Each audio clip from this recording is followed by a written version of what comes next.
शेतकरी मित्रांनो नमस्कार, मी तुमचा मित्र रोहित बोरगावे. बोरगाव टेक्नॉलॉजी हे आपल्या आवडत्या चॅनलमध्ये आपले स्वागत करतो.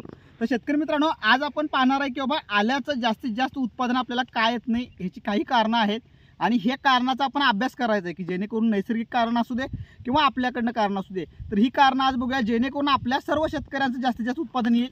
ह्याकडे जेवढं जमल तेवढं आपण त्या कारणाकडे बघूया, ऑब्झर्वेशन करूया आणि त्याच्यावर चांगलं सोल्युशन काढूया जेणेकरून आपलं जास्तीत जास्त उत्पादन येईल जसं म्हटलं तसं. तर आपण आता व्हिडिओला सुरुवात करूया. व्हिडिओला सुरुवात करण्याआधी जे कोणी आपल्या चॅनलवर नव्हे तरी चॅनल सबस्क्राईब करा. महाराष्ट्रातच नाही तर संपूर्ण भारतातला सामान्य तरुण शेतकरी आपला कृषी उद्योग झाला पाहिजे.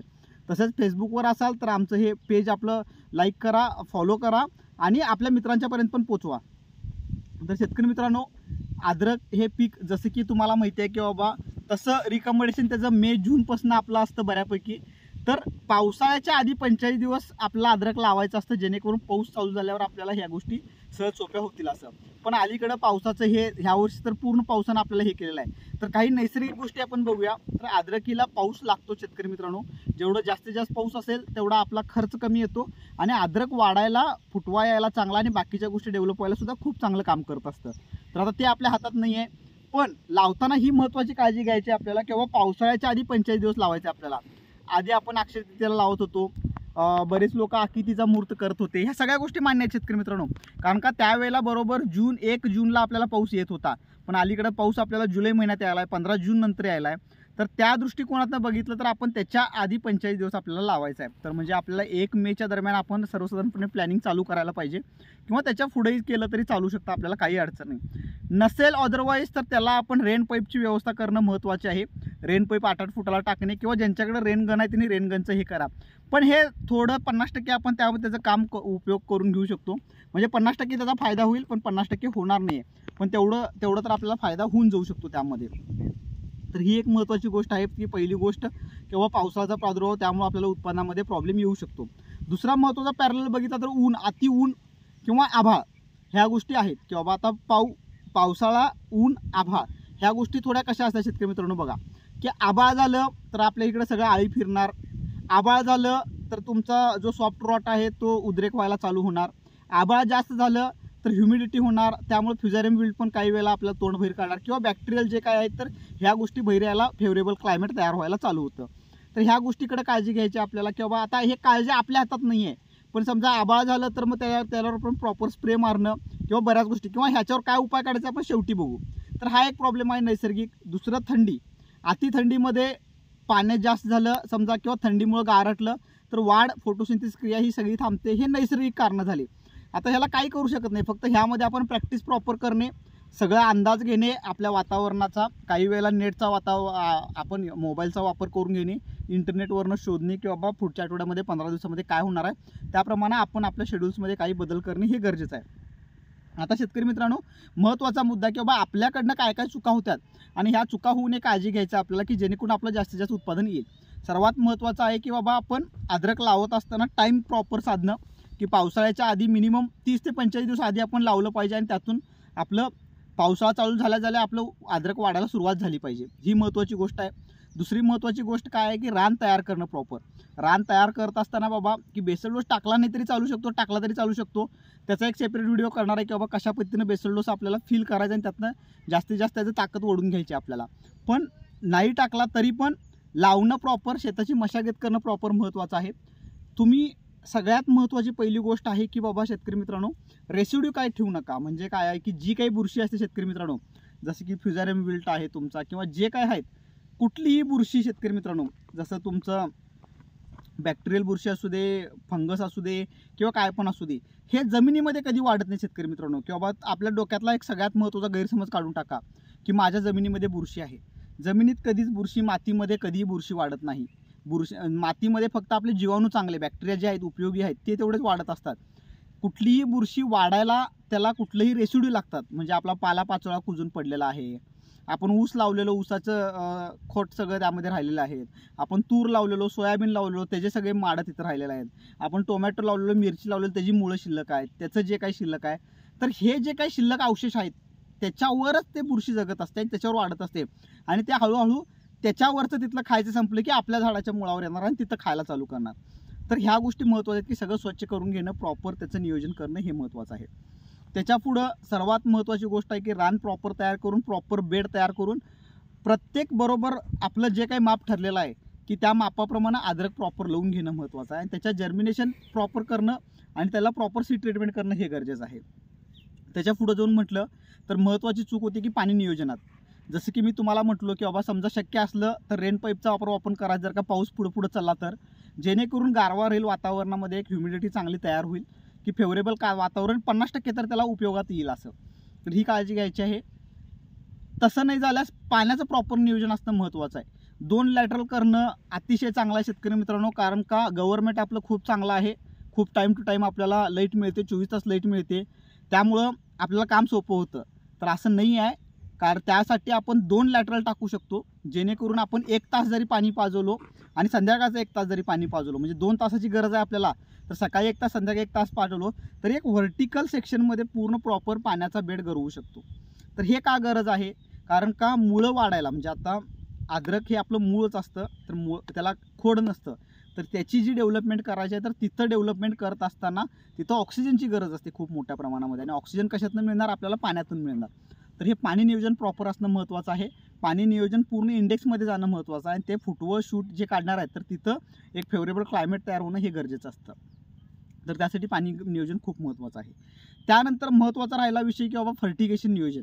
तर शेतकरी मित्रांनो, बऱ्याच वेळेला जे काही जुनी पद्धत होतं, मी वारंवार माझ्या बऱ्याच व्हिडिओमध्ये सांगतो की 2023मध्ये आहे आपण शेतकरी मित्रांनो. आत्ता 2023मध्ये काम करत असताना एवढी टेक्नॉलॉजी पुढे गेलेली आहे आपल्याला की वेगवेगळे न्यूट्रिशनल आपल्याला अवेलेबल स्वरूपात मिळतात, अनअवेलेबल स्वरूपात मिळतात, किंवा कुठलं न्यूट्रिशन आज सोडल्यावर किती दिवसांना लागणार आहे, उद्या सोडल्यावर किती दिवसांना लागणार आहे, स्लो रिलीज कशाचं आहेत, फास्ट रिलीज कशाचं आहेत, ह्या सगळ्या गोष्टीचं ऑब्झर्वेशन आणि अभ्यास असणं महत्त्वाचं आहे आपल्याला. आणि मी वारंवार शेतकरी मित्रांनो सांगतो, आमच्यासारखे लोक व्हिडिओ बनवतील, करतील, जातील, पण वैयक्तिक तुम्ही ह्यातनं स्वतः शिका. आमच्या कुणावरही विश्वास ठेवू नका. तुम्ही शिका, ऐकावे जनाचे, करावे मनाचे, ह्या उतीप्रमाणे तुम्ही तुमचं काम करत जावा. कारण का प्रत्येकजण सांगायचं काम करणार, पण प्रॅक्टिकली आपल्या शेतामध्ये काय प्रॉब्लेम आहे, फक्त आमचा अभ्यास घ्या, ऐकून घ्या, समजून घ्या आणि त्याप्रमाणे आपल्या शेतामध्ये तसं प्लॅनिंग करा, इम्प्लिमेंटेशन करा. तर न्यूट्रिशनचा लई महत्त्वाचा विषय आहे की पहिल्यासारखं पहिल्या भरणीला मी खत टाकलो, झाला विषय, आता काय महिनाभर बघायलाच लागत नाही आपल्याला, आणि 2-3 महिने झाले आपण खत टाकलो, माझं काम झालं, बघायला लागत नाही. हे शेतकरी मित्रांनो गेले. आज आपण नोकरी केल्यागत हा व्यवसाय आहे आपला. आपण नोकरी करत असताना कसं सकाळी 8ला ऑफिसला जातो, संध्याकाळी 5ला परत येतो, ही गोष्ट अंगाला सवय लावून घ्या शेतकरी मित्रांनो. दिवसभर शेतावर थांबायचं, बघा, ऑब्झर्वेशन करा, सरी टू सरी फिरा, ह्या बारीक सारीक सगळ्या गोष्टी करा शेतकरी मित्रांनो. कारण का तुम्हाला ह्यात सक्सेसफुल व्हायचं, यशस्वी व्हायचं, तर ह्या गोष्टी केल्याच पाहिजेत. तर न्यूट्रिशनचा प्रॉपर चार्ट बनवा बसून की बाबा मी आज 10-26 टाकलो आहे, तर हे किती दिवसांना लागू होणार आहे, किती दिवस याचं चालणार आहे, मग झाडाला परत ते संपल्यानंतर पुढचं काय. मग समजा मी आज 10-26 टाकलो आहे, 10-26 8व्या-9व्या दिवसापासून लागू व्हायला चालू होतं, पुढे 20-25 दिवसापर्यंत लागू होतं, तर मग मला महिनाभर बसून चालणार नाही, परत 15व्या-16व्या दिवशी परत मला ते ॲप्लिकेशन करावं लागेल, जेणेकरून पुढचं माझं फिलफिल होईल. तर ह्या गोष्टीचा अभ्यास करा. मार्केटमध्ये काय लागणार आहेत, नायट्रोजनची गरज आहे, फॉस्फरसची गरज आहे, पोटॅशची गरज आहे, फॉस्फरस पोटॅशची गरज आहे, नायट्रोजन पोटॅशची गरज आहे, काय रिक्वायरमेंट आहे ह्याचं समजून घ्या आणि ह्या गोष्टी करा. आता आज ह्यात बोलणार नाही, आज वेगळा विषय आहे आपल्याला, तर वेगळा त्याचा परत व्हिडिओ आहेतच आपले. तर त्या गोष्टी समजून घ्या. फर्टिगेशनवर प्रॉपर लक्ष द्या. फर्टिगेशन देत असताना मायक्रोन्युट्रिएंटची किती गरज आहे, त्या नावातच मायक्रो आहे शब्द, मायक्रो नावात आहे, एकदम छोटी गरज असते. प्रत्येक डोसला, प्रत्येक ह्याला 50 किलो, 60 किलो टाकलो, 40 किलो टाकलो, खर्चाची बाजू पहिला समजून घ्या, महत्त्वाची आहे. तर ती गोष्ट करा. दुसरं महत्त्वाचं की सॉईल बायोलॉजी डेव्हलप होणं महत्त्वाचं आहे. त्यामध्ये बॅक्टेरियाचा वापर करू शकतो आपण, पण कुठला बॅक्टेरिया सोडालो आहे, कुठल्या बॅक्टेरियाचा कुठल्या बॅक्टेरियाबरोबर संबंध आहे, कुठल्या बॅक्टेरियासोबत फंगस चालत नाही. ट्रायकोसुडो डोक्यात एकच बसलेला आहे, जगाच्या एकेबार ट्रायकोसुडो सोडलं म्हणजे झालं. मुळात ट्रायकोसुडो सोबत सोडून चालत नाही आहे. ह्या गोष्टीचा अभ्यास करा. ते कधी सोडायचं आहे, हे कधी सोडायचं आहे, त्याचं काम किती होईल, सोडल्यानंतर किती होईल. माझी स्वतःची लॅब आहे खूप मोठी, खूप मोठ्या प्रमाणामध्ये मॅन्युफॅक्चरिंग करतो, पण कधीच आपण रिकमेंडेशन करत नाही की तुम्ही हे सोडा, ते सोडा, बॅक्टेरिया सोडा, ट्रायको सोडा, हे सोडा. कारण का योग्य टायमाला सोडणं, त्याचं प्रॉपर नियोजन होणं हे खूप गरजेचं असतं शेतकरी मित्रांनो. तर त्याची काळजी घ्या. दुसरं महत्त्वाचं, आता सॉईल बायोलॉजी झाल्यानंतर की बाबा आपण सॉईल फर्टिगेशन, सॉईल बायोलॉजीवर बोलल्यानंतर महत्त्वाचं होतं की स्प्रे. शेतकरी मित्रांनो, मधी मिरच्या लावा आपण सगळ्यांना रिकमेंडेशन करत असतो. ह्याच्यावर आपल्याला लक्षात येत असतं की बाबा आता हे थोडं व्हायरसगत झाले किंवा चुरड्या मुरड्या झालेला आहे, तर मग बाबा नक्कीच तुमच्या इथं थ्रिप्स आलेला असणार आहे, पांढरी माशी आलेली असणार आहे, माईट्स आलेला असणार आहे, कारण का त्याचा स्प्रेडर तेच आहे. तर लगेच आपल्या अद्रकीवर त्याचा स्प्रे घ्या तुमचा एखादा हात. आळी दिसते, आता आळी हे पान सिंपल आहे, हे पानावर आळी खाल्लेली आहे आपल्याला किंवा ही दिसाल्या, तर थोडंफार दिसल्या लगेच चांगला स्प्रे घ्या आळीचा. त्याचा अजून कशा पद्धतीनं करता येतं, अमावस्या आलेली आहे किंवा अमावस्याच्या दरम्यान आळीचा एक आपल्याला हात मारायचा आहे, पौर्णिमेला आळीचा हात मारायचा आहे. बरं, आळीचा हात मारत असताना आदल्या दिवशी मारणं महत्त्वाचं आहे, की जेणेकरून त्यामध्ये तुम्ही थोडं नीम ऑइल वापरा. मी कापूरचा प्रयोग बऱ्याच लोकांना सांगतो. तर ह्या गोष्टी करा जेणेकरून अंडी घालणार नाहीत. तर तुम्ही आज स्प्रे मारताय आणि 4 दिवसांना दुकानदारांना नावं ठेवताय की कुठलं औषध दिलं तर मला त्यानं काही मेलं नाही केलं नाही. जिवंत आळी मेली तुमची. आळीचं लाईफ सायकल आहे ना कुठल्याही आळीचा. आळी ती अंडी घालणार, अंडीतनं उबवणार, प्युपा अवस्था असणार त्याची, ह्या सगळ्या गोष्टी त्याच्या कवा हे होणार ना, पंख असणार त्याला, फुलपंखरगत फिरणार. तर हे सगळं नष्ट करावं लागेल आपल्याला. हे नष्ट करत असताना प्रॉपर काळजी घेणं. आता जसं की नैसर्गिकमध्ये बघितलो आपण, आबाळ होणार, ह्या सगळ्या गोष्टी होणार, पण त्याला थांबवणार कुठं आपण, तर त्याला ह्या स्प्रेच्या माध्यमातून आणि नियोजनाच्या माध्यमातूनच करावं लागेल आपल्याला. तर ह्या गोष्टीची काळजी घ्यायची आहे. स्प्रे मारत असताना शेतकरी मित्रांनो, स्प्रे मारायचा खर्च बऱ्याच ठिकाणी मी सांगतो की एकदाच तुमचे 20-25 हजार रुपये खर्च होऊ देत. STP सेटअप बसवा, चांगलं पाईप आपल्या घरातल्या मंडळींना म्हणा की वडून द्या, मी मारतो. एक मित्राला घ्या, मी आज तुझ्यात वडायला येतो, तू माझ्यात वडायला ये, तुमचं चांगलं हे करा. पण एका तासामध्ये संपवा तुम्ही स्प्रे, प्रॉपर संपवा. स्प्रेचा फॉगर चांगला मोठ्या प्रमाणामध्ये असला पाहिजे, स्प्रे प्रॉपर बसला पाहिजे, ह्याच्याकडे लक्ष द्या. दुसरं राहता महत्त्वाचा मुद्दा शेतकरी मित्रांनो, की स्प्रे मारत असताना की बाबा खर्च आला आहे तर 2-3 तुमचे कॉम्बिनेशन जाऊ देत, पण कुठलं कॉम्बिनेशन मारावलं आहे त्याची गरज काय ही ओळखा. त्यामध्ये बेसिकली तुम्ही कीटकनाशक घ्यायला आहे, सोबत बुरशीनाशक घ्यायला आहे, सोबत संजीवक घ्यायला आहे. तर ह्या तिन्हीचं काय वर्क आहे, काय कॉम्बिनेशन आहे, काय केल्यावर काय काम करणार आहे, ह्याचा बारीक अभ्यास करा. मग गेल्या वेळेला ते मारले, पुढच्या वेळेला ते मारू काय नको. बरं, एकच औषध जगात काय ठराविक जे काय आहेत 50-100 ह्याच्या पलीकडे जगात काय नसणार आहेत. रिपीट ॲप्लिकेशन करावंच लागणार आपल्याला. पण रिपीट ॲप्लिकेशन केल्यावर रिझल्ट येणार आहेत काय नाहीत, किंवा करू काय नको, किंवा मग मोठं पॅकिंग मिळाले तर मग ते घेणं पण चांगलं आहे कधी काही वेळेला. तर ह्या सगळ्याचा अभ्यास करून रिपीट लागला तर लागू दे, काय रिपीटचे रिझल्ट पण चांगले तर असं काही नाही आहे. पण आपण ऑब्झर्वेशनमध्ये राहून काम करणं हे प्रॉपर महत्त्वाचं आहे. आता दुसरं महत्त्वाचं की बाबा भर करणे किंवा बाबा ड्रीप स्वच्छ करून घेणे, ह्या गोष्टीसुद्धा खूप महत्त्वाच्या आहेत. अजून बऱ्याच लोकांना ड्रीप स्वच्छ करायचं माहीत नाही शेतकरी मित्रांनो. मी फॉस्फरिक ॲसिड सोडलो आहे, मी आधी सल्फ्युरिक ॲसिडमधनं पाईप धुवून बाहेर काढलो आहे. ह्या सगळ्या गोष्टी जुन्या आहेत शेतकरी मित्रांनो. की नॉर्मल तुमचं बाबा ऑब्झर्वेशनमध्ये राहणे किंवा प्रत्येक ठिकाणी ड्रिपचं जायला काय नाही, प्रेशर मेंटेन व्हायला काय नाही, आणि एंड कॅप तुमचा 1 महिना 1.5 महिन्यातनं एंड कॅपचं पुढचं काढून घेणे, त्यात गाळ वगैरे साठलेला असतात, प्रेशरनं पाणी चालू करणे आणि प्रत्येक ठिकाणचं एंड कॅप उघडणे आणि त्यातलं पाणी गाळ वगैरे असं सोडून परत एंड कॅप जोडणे, हे महत्त्वाची कामं किरकोळ आपण केलंच पाहिजे, जेणेकरून सगळ्या ठिकाणी प्रॉपर खत डिस्ट्रीब्युशन व्हावं, आपलं कुठेही साठून राहायला नको किंवा हे करायला नको, ह्याची काळजी घ्या. दुसरं भर, टाईम टू टाईम भर लावणं, की 2-3 भर रिकमेंडेशन करतो, हळूहळू आपण ते 1-2 भरावरच येणार आहे.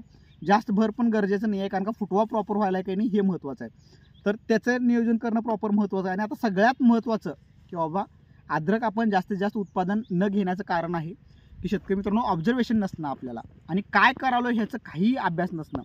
पहिला चार्ट बनवा की मी अद्रक लावालो आहे, तर अद्रक लावत असताना मला बियाचा एवढा खर्च आला आहे, औषधासाठी मी टेंटेटिव्ह एवढा खर्च करणार आहे, फर्टिगेशनसाठी मला एवढा खर्च घेणार आहे. ही मानसिकता डोक्यामध्ये फिक्स ठेवा. एकतर काय होतं की मानसिकता नसते आपल्याला की बाबा एवढं ह्याला खत लागणार आहे, हा बिझनेस आहे, आपल्याला इन्व्हेस्टमेंट करावं लागेल, त्याशिवाय रिटर्न्स येणार नाहीत आपल्याला. तर आणि काही गोष्टी ग्राह्य धरायला पाहिजेत आपल्याला की बाबा अचानक घरामध्ये दवाखान्याची अडचण येऊ शकते, तशी ह्यामध्येही अडचण येऊ शकतात, आणि ह्यामध्ये काही वेळेला अडचण येणार पण नाही आहे. कायम अडचण येणार नाही हे डोक्यात गृहीत राहणं चुकीचं आहे शेतकरी मित्रांनो. तर ह्याचं काळजी घ्यायचं आहे की आपल्याला बाबा की खताचा मला खर्च व्हावा, मी सर्वसाधारणपणे मला 30,000 रुपयाची खतं लागणार आहेत, हे डोक्यात ठेवलं आहे. तर 8 महिने डिवायडेड बाय 30,000, मग मला महिन्याला एवढे खतं लागणार आहेत, मला सोडायचं आहे ते. तर ऐन टायमाला माझ्याकडे पैसे नाही आहेत, मग मी कुठनं करू, मग दुकानदार मला उधार देणार, मी त्याचं जुनं उधारी देणार आहे, मग माझं हे होईना. ह्या रियालिटी आहे शेतकरी मित्रांनो. किंवा स्प्रेचं सुद्धा मला 30,000 रुपये स्प्रेला खर्च येणारच आहे वर्षभरामध्ये, तर मग ते घेऊन ठेवणं किंवा प्रॉपर तिथं रोटेशनमध्ये त्याच्याशी व्यवहार प्रॉपर ठेवणं, लागल ते आणून मारणं, ह्या गोष्टी खूप महत्त्वाच्या शेतकरी मित्रांनो. मग तो दिला नाही म्हणून राहिलं, मग गेल्या 15 दिवसात मारलो नाही मी, पुढे 15 दिवसात मारतो, मग एकदम भारीतलं मारतो, काही उपयोग होत नाही शेतकरी मित्रांनो. बॉडी बनवायची आहे तुम्हाला, तर ते जिममध्ये काम करणारी मुलं 2-2, 3-3 वर्ष मेहनत करत असतात, रोज न चुकता डाएट करत असतात, व्यायाम करत असतात, म्हणून त्यांची बॉडी बनते, एका दिवसात बनत नाही. तसंच आपल्याला आल्याचं चांगलं उत्पादन काढायचं आहे, जास्तीत जास्त उत्पादन काढायचं आहे, तर त्याला तुम्हाला जे प्रॉपर तुमचे 8 महिने आहेत, तुमचे 16 महिने आहेत, 15 महिने आहेत, हे सगळे 15च्या 15 महिने जपायला पाहिजे, काम करायला पाहिजे, मेहनत करायला पाहिजे. रेट आपल्या हातामध्ये नाही आहे, ती 100% गोष्ट महत्त्वाची आहे, पण उत्पादन आपल्या हातामध्ये काढणं महत्त्वाचं आहे. यदा कदाचित ह्यावरसारखा रेट लागला तर मग आपल्या एवढं चांगलं लकी कोणच नसणार आहे. आणि शेतकरी मित्रांनो, एका दिवसामध्ये काही होत नसतं, ही महत्त्वाची गोष्ट डोक्यात ठेवा. किंवा एका स्प्रेमध्ये कुठलंही कीड आळी मरेल असं पण नसतं. त्यामुळं प्रॉपर व्यवस्थित काम करणं, समजावून घेणं, ह्या गोष्टी करा. कोणीही अद्रक पिकामध्ये मागं राहणार नाही. मी बरेच व्हिडिओ करत आहे अद्रकी बाबतीत. पुढच्या वर्षी शेतकरी मित्रांनो, आपला प्रत्येक शेतकरी अतिशय म्हणजे अतिशय चांगला अद्रक उत्पादक घेणारा असणार आहे. खास करून माझे जे तरुण सहकारी आहेत, किंवा आपलं ब्रीद वाक्यच आहे की सामान्य तरुण शेतकरी कृषी उद्योग झाला पाहिजे. तर आपले कृषी उद्योजकांना घेऊन आपण पुढं जाऊ आणि खरोखर ते चांगलं उत्पादन काढतील, बघत राहण्यासारखे प्लॉट आणतील आणि खरोखर नक्की सगळे यशस्वी होतील. तर असंच आपण काम करूया. तुमच्या सर्वांचं प्रेम आणि सहकार्य असं असू दे. व्हिडिओ कसा वाटला नक्की कमेंट करा आणि तुमच्या अजून ज्या काही समस्या आहेत, शंका आहेत, ते सांगा, जेणेकरून त्यावर आपल्याला व्हिडिओ बनवायला लागेल. तर धन्यवाद शेतकरी मित्रांनो. आपण हा प्लॉट तयार केला, तुम्ही बघत आहे, अतिशय चांगला आलेला आहे. महत्त्वाचं फुटव्यावर लक्ष देणं प्रॉपर गरजेचं असतं, झाड हेल्दी ठेवणं महत्त्वाचं असतं. तर ह्या गोष्टी तुम्हीही करा, सक्सेसफुल बनवूया आपण आणि सगळ्यांचं जसं चांगलं होईल ह्याकडे आपण लक्ष देऊया. धन्यवाद.